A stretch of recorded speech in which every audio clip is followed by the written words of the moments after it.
माजरा का अस्पताल या एम्स, उसका जिक्र और मैं करना चाहता हूँ। 14-15 के अंदर मुझे मालूम चला,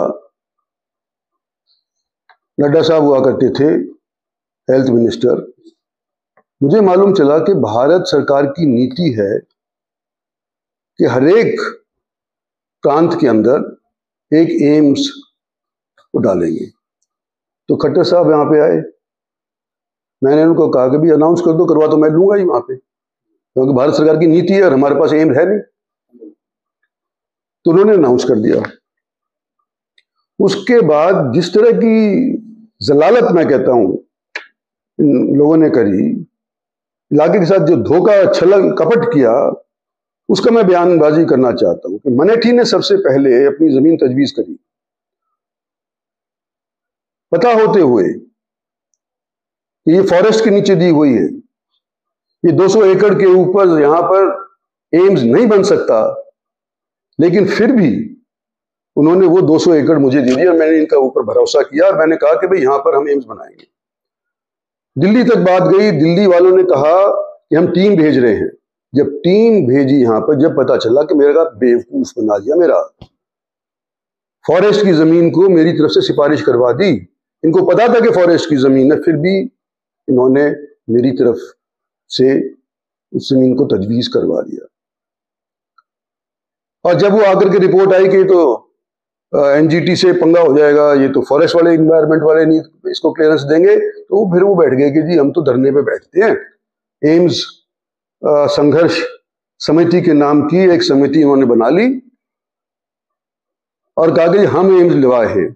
अपनी झेप उतारने के लिए इन्होंने ये एम्स संघर्ष समिति बनाई और इन्होंने जो जलालत करी है इस इलाके के साथ, वो आने वाली पीढ़ियां याद करेंगी। आज एम्स तैयार हो गया होता, अगर ये जमीन सही वाली होती तो 19 के अंदर 20 के अंदर ये हो जाता तैयार, लेकिन 4-5 साल खामखा के अंदर यूं ही जाया हुए कि भी दूसरी जगह तलाशो।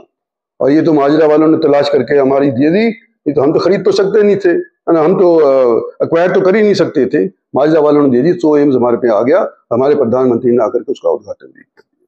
लेकिन इनकी जलालत देखो, उस टाइम मैंने कुछ नहीं कहा कि मैं कह दूंगा बतंगड़ बन जाएगा, काम होता होता कहीं उल्टा ना पड़ जाए, तो मैंने उस टाइम कुछ नहीं कहा। लेकिन आज मैं ये स्पष्ट करना चाहता हूं कि जब भी कोई बात आती है एम्स की, ये लेकर के ज्ञापन कभी डीसी के पास पहुंच जाते हैं, कभी पहुंचा जाते हैं और आप जैसे लोग उसको प्रकाशित कर देते हैं। इनका लेना देना क्या था? इन्होंने तो खराब किया है इलाके को। और आज के दिन में 75 साल का होने के साथ कह देता हूं कि मेरा ईमान आज भी बरकरार है, तो कोई फर्क नहीं आया। फर्ज के प्रति अभी मेरी ईमानदारी है। रेवाड़ी रैली में सर आपने सवाल उठाए थे कि हमने सरकार बनाई, हमारे इलाके काम आने चाहिए, तो ऐसे कौन से काम आपको लगता है जो होने चाहिए और अभी तक हुए नहीं अपने इलाके के? देखो, अपने इलाके के लिए मांग रखना मेरा फर्ज है। पिछली सरकार से भी मांग करी थी, हुड्डा साहब के टाइम के भी मैंने मांग करी है, मांग करता है।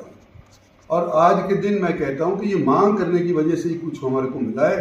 ये हमारी पाली की यूनिवर्सिटी जो रोहतक जाने वाली थी, मैं ला करके महेंद्रगढ़ के अंदर टेक किया। ये जो हमारा सैनिक स्कूल है जो कि कहीं और जा रहा था, मैं नाम नहीं लूंगा जगह का, वहां जा रहा था, वो पर ला करके मैंने इसको पाली गोठड़ा के अंदर टेका है।